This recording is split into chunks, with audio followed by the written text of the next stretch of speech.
አሰላሙ አለይኩም ወራህመቱላሂ ወበረካቱ። ውድና የተከበራችሁ የተወደዳችሁ የሉሻ ቤተሰቦች እንደምን አላችሁ? እንደምን ቆያችሁ? እንደምን ሰነበታችሁ? ከኔ ጋር አልሐምዱሊላህ ረብል ዓለሚን ሁሉ መልካም፣ ሁሉ ሰላም ነው። እንደዚሁም ክርስቲያን ወገኖቼ ሰላም ብያለሁ። ሰላማችሁ በያላችሁበት ዓለም ዳርቻ ብዝዝት ይበልልኝ።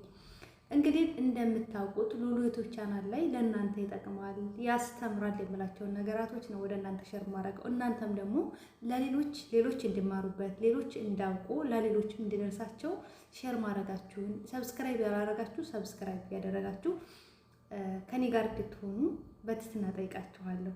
ዛሬ እንግዲህ የብዙዎቻችሁ ጥያቄ የሆነውን ኢትዮጵያ ስንገባ ስንት ስልክ ይፈቀድልናል የምትሉ እህቶቼ አላችሁ። እንደዚሁም ደግሞ ካርጎ ስናደርግ ምን ብናደርግ ነው የሚቀንስልን የሚለውንም በዚሁ የማስረዳችሁ ይሆናል። ከዛ በፊት ሐዋላ የምትፈልጉ እህቶቼ እንደዚሁም ደግሞ ኢትዮጵያ አስቸኳይ ፓስፖርት ማስወጣት የምትፈልጉ ለእህቶቻችሁ ለማንም ሊሆን ይችላል።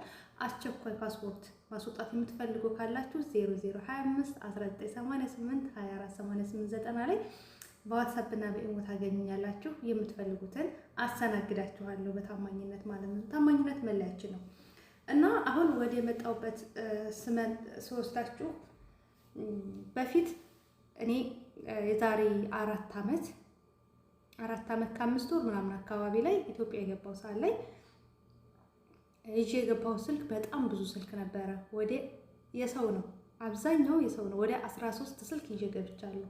በዛ ሰዓት ቼክ የሚያደርጋችሁ የለም። እናንተን የሚቆጣጠራችሁ የለም። ደጉ ጊዜ ልንለው ነው ያንን ጊዜ ማለት ነው።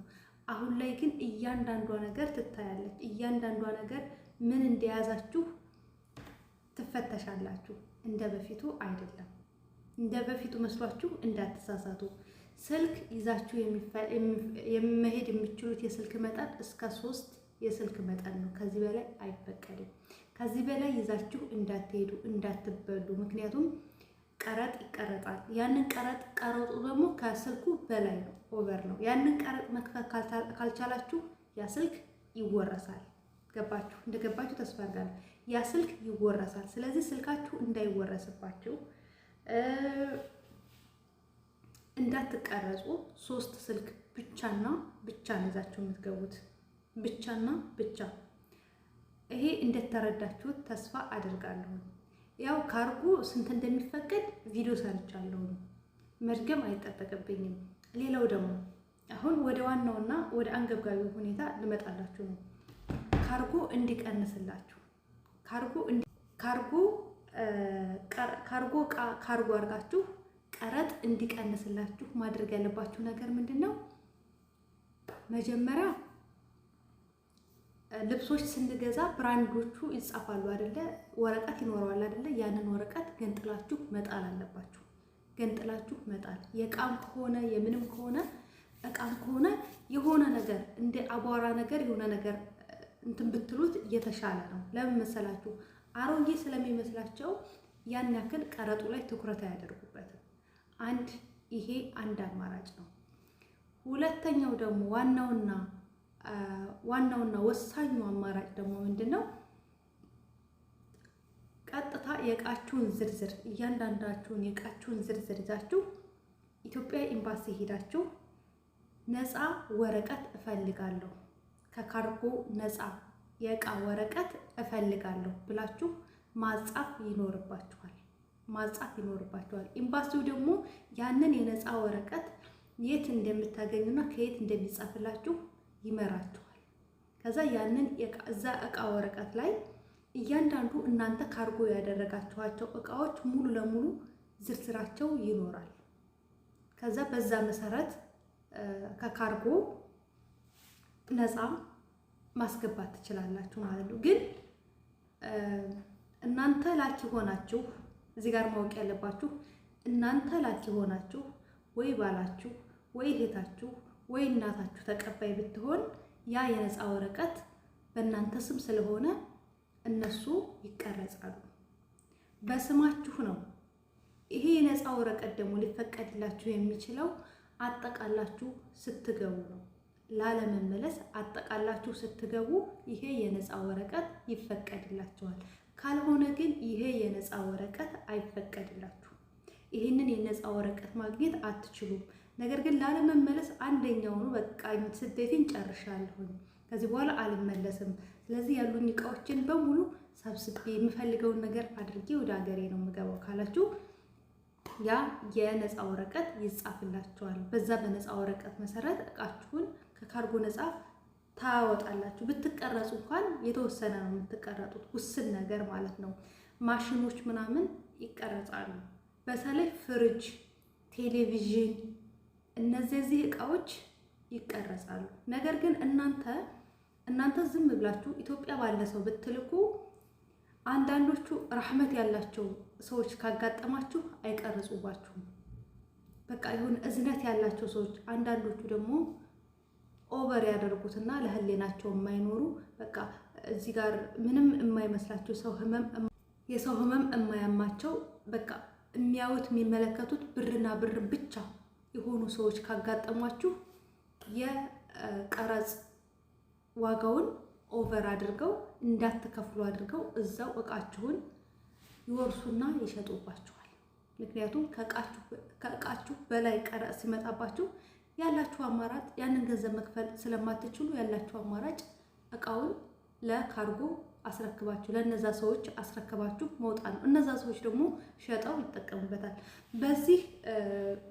በዚህ ምክንያት ብዙ እህቶች አልቅሰዋል። በካርጎ ብዙ እህቶች እቃቸው ተወርሶባቸዋል። ካርጎ ላይ የሚሸጥ እቃ በርካሽ እቃ ብዙ ሰዎች የገዙ አይቻለሁ። ለምን? አልለፉበትም፣ አልደከሙበትም፣ ብር አላወጡበትም። ስለዚህ እነዛ ሰዎች ምን ያደርጋሉ? በቀላሉ እናንተን እቃ በተገኘው መሸጥ ይችላሉ፣ ይሸጣሉ። ከኢዱ ካርጎ ላይ የሚሸጥ እቃ ምን እንደሚመሳሰል የምሬን ነው የምላችሁ፣ እየቀለድኩ አይደለም። ምክንያቱም ምንም ስላላወጡበት በፈለጉት እነሱን ባስደሰታቸው እቃ ይሸጡታል ማለት ነው፣ በዋጋ ይሸጡታል። ከዚህ ሁሉ ግን የተሻለው አማራጭ የተሻለ አማራጭ ነው ብዬ የምላችሁ እቃ ባትገዙ ብራችሁን ብትይዙ ብዬ እላለሁ። ለምን መሰላችሁ? ብራችሁን እንድትይዙ ብዬ የምላችሁ እኔ ካርጎ አድርጌ አይቼዋለሁ። 12,000 ሪያሌ ያንገበግበኛል ዛሬ ድረስ ማለት ነው። በቃ እናደዳለሁ። አገራችን ላይ ነው እቃ ያለው። በቃ ከዚህ ውስን ናቸው፣ ወሳኝ ናቸው የምትሏቸውን እቃዎች ብቻ። ለምሳሌ ብርድ ልብስ ወሳኝ ነገር ነው ብለን ብናስብ፣ ብርድ ልብስን በአሁኑ ሰዓት ላይ አገራችን ነፍ ነው ሞልቷል። ነጋዴ እያስገባው ነው።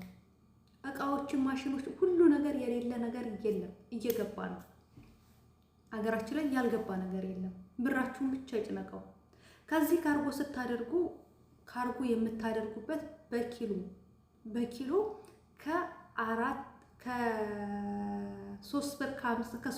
ከ3 ሪያል ከ50 እስከ 4 ሪያል ነው። ምን የሚሉት እንደገና ደግሞ ማሸጊያ ያለ መጠቅለያ ይሏቸዋል። ምን ይሏቸዋል? ለምሳሌ 100 ኪሎ ብትረትቡ 100 ኪሎውን በ4 ብር ታበዙታላችሁ። 100 ኪሎ ሲባዛ በ4 100 ኪሎውን በ4 ታበዙታላችሁ። ሲባዛ በ4 400 ሪያል ይመጣል። 100 ኪሎ እቃ እንኳን ካርጎ ላድርግ ብትሉ 400 ሪያል ይመጣል ማለት ነው። 200 ኪሎ ላድርግ ብትሉ 800 ሪያል ይመጣል። በዛ ላይ ደግሞ መጠቅለያው ምኑ ሲል እኔ ይሄንን ስላየሁት ነው ይሄን የምላችሁ። እንደገና የመጠቅለያ የላስቲክ ይሏችኋል፣ የምን ይሏችኋል፣ የትራንስፖርት ይሏችኋል፣ የመሄጃ የመንጫ ይሏችኋል። እናንተ ደግሞ ስትሄዱ ስትሉ የምታጠፉት ወጪ አለ፣ ብዙ ነገር አለ። እንደገና ደግሞ የበርሜል የምናምን መግዣ ምናምን ነገር አለ። ያ ሲባል ሂሳቡ ኦቨር ይሆናል። እኔ ስላየሁት ነው። እንደገና ደግሞ እዛ ደግሞ ይሄን ሁላ ነገር ይሄን ሁላ ፕሮሰስ ደግሞ ጨርሳችሁ እዛ ስትገቡ ደግሞ ሌላ ቀረጥ ሲገጥማችሁ ማተተሐመኑ ወላሂ አትችሉትም።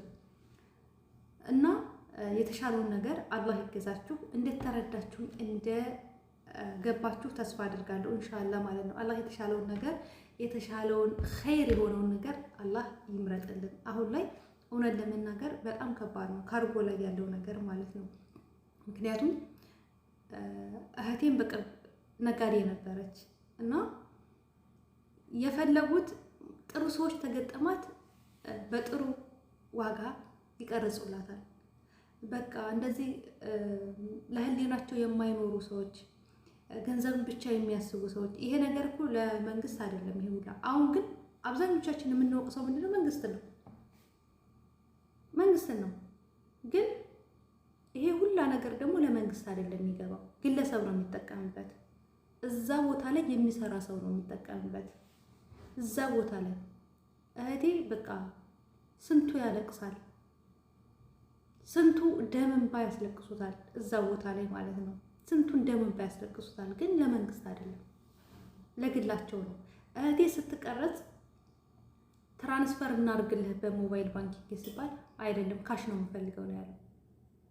ካሽ ነው የምፈልገው፣ ትራንስፈር አልፈልግም። አያችሁ፣ የመንግስት ከሆነ የመንግስትን አካውንት ስጠንና በመንግስት አካውንት የቀረጹ የመንግስት አይደለም በመንግስት አካውንት ትራንስፈር እናደርገው ስንለዋለች አይቻልም። በመንግስት አካውንት ትራንስፈር አይደረግም። እዚህ ላይ ካሽ ነው የምፈልገው ያላት እና እንደዛ ስለሆነ የአረብ ሀገር እህቶችን እንደ ገቢ መጠቀሚያ ስላደረጉን እናንተ ከቻላችሁ ካርጎ ባታደርጉ፣ ካልሆነ ደግሞ እንደዛ አይነት አማራጮችን ብትጠቀሙ የተሻለ ነው ብዬ አስባለሁ። ለሁሉም ነገር አላህ ይገዛችሁ። አጋዡም ጠቃሚውም ጎጆውም አላህ ነውና አላህ ይገዛችሁ። በጣም ወዳችኋለሁ፣ አከብራችኋለሁ። ስለነበረን ቆይታ ከልብ አድርጌ አመሰግናለሁ። ላይክ እና ሼር ሰብስክራይብ አድርጉ። እገዛችሁ አይለኝ እላችኋለሁ ውዶች ማሮቼ። ባይ ባይ። በሌላ ቪዲዮ እንገናኛለን እና ደግሞ እንዲሰራላችሁ የምትፈልጉት ነገር